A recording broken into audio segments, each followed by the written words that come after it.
ভুটান ম্যাচের পরদিন টিম হোটেলে আনন্দের আবেশ নির্ভর হয়ে যে যার মতো সময় কাটিয়েছেন। আরাফার রোজা রেখেছিলেন হামজা। ধর্মপ্রাণ তারকা মিডফিল্ডার ইহকালের সাথে পরকালের কাজও সেরে নিচ্ছেন।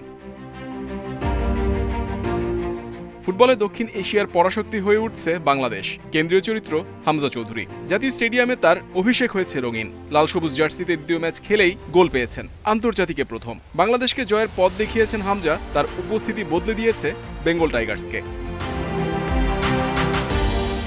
পরিবার নিয়ে ঢাকায় হামজা। যদিও সতীর্থদের সাথে ঈদ উদযাপন করবেন ক্যাম্পেই। ফাহামেদুল সমিত্রাও থাকবেন সাথে। সবাইকে নিয়ে এবারের ঈদটা বিশেষ হামজার জন্য। আনন্দের মাত্রা দ্বিগুণ করতে উদ্যোগ নিয়েছে বাফুফে। ফুটবলারদের জন্য রাখবে বিশেষ আয়োজন।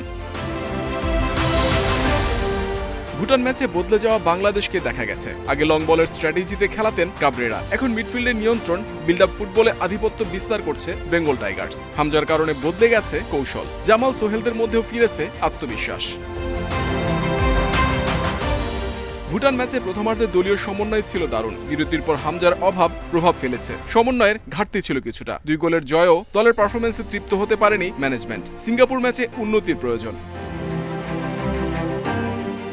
10 জুন সিঙ্গাপুর ম্যাচে হবে সমিত সোমের অভিষেক। তার সঙ্গে হামজার জুটি নিয়ে স্বপ্নবাজ লাল সবুজের কোটি ভক্ত। কন্ডিশন ও দলের সঙ্গে দ্রুত মানিয়ে নেওয়ার চ্যালেঞ্জ সমিতের। মিডফিল্ডে প্রতিভার ছাপ রাখতে মুখিয়ে আছেন এই প্রবাসী ফুটবলার।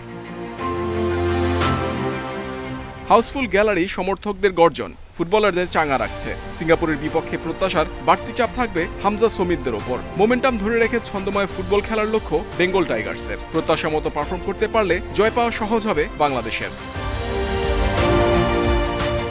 ভুটানের বিপক্ষে ড্রেস রিহার্সাল হয়েছে দারুণ। এবার সিঙ্গাপুর ম্যাচে ধারাবাহিকতা ধরে রাখার চ্যালেঞ্জ। হামজা, সমিত, ফাহামিদুলদের নৈপুণ্যে এশিয়ান কাপ বাছাইয়ে প্রথম জয় চোখ বাংলাদেশের।